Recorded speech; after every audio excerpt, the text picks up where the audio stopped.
11টা আর 3-4 ঘন্টা ওখানে কাটিয়ে আসতে পারতে। এখন ঢোকার টাইম হলো তোমার বাড়িতে। কি করছো?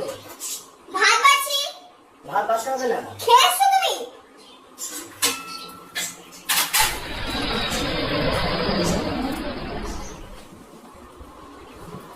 আমি খাইনি।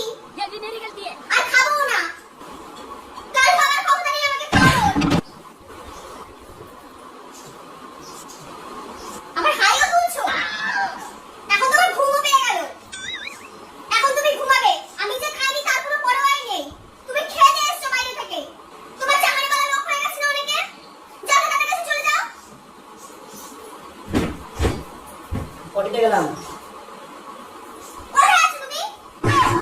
ও তোমার পটিও পেয়ে গেল এখন? তুমি পটিতে আছো?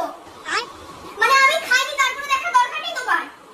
মানে আমার কি হলো না হলো কিছু দেখা দরকার নেই, তুমি পটিতে চলে যাচ্ছ? হাত পা না ধুয়ে বিছানায় উঠে কি করো তুমি? তোমাকে কতদিন বলেছি হাত পাটা ধুয়ে তারপর বিছানায় উঠবে? সবসময় তো বলতে হয় কেন তোমাকে?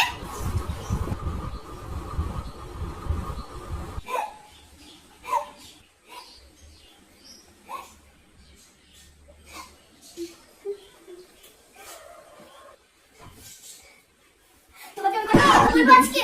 কটা কথা বলি, সেটা হচ্ছে বিয়ের পর তো কই কি সুন্দর আমার সাথে এক থালায় বসে আমরা দুজন মিলে ভাত খেতাম। আর আজকে তুমি এখন খেয়ে দিয়ে আসলে বাইরে থেকে, তোমার আমার প্রতি কোনো মায়া লাগলো না? হ্যাঁ, এখন তো দেখি রাত্রিবেলা এরকম করে ফোনটা ঢেকে দিয়ে করো। আমি যখন এই পাশে শুয়ে থাকি তুমি এরকম করে আড়ালে আপনারে ফোন ঘাটো কেন? গো কে চাকরি বাকি আছে তোমার লাইফে?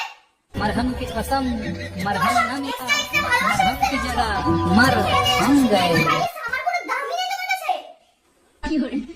তারপর তুমি আমাকে বলবা যে আমি গন্ডগোল করি তোমার সাথে। তুমি শুয়েও বললে লাইটটা কে বন্ধ করবে আমার বাবা? ফোন করো আমার বাবাকে, লাইটটা এসে বন্ধ করে দিয়ে যাক ট্রেনে করে এসে। কোথায় আমাকে একটু খাওয়াবে? শোনো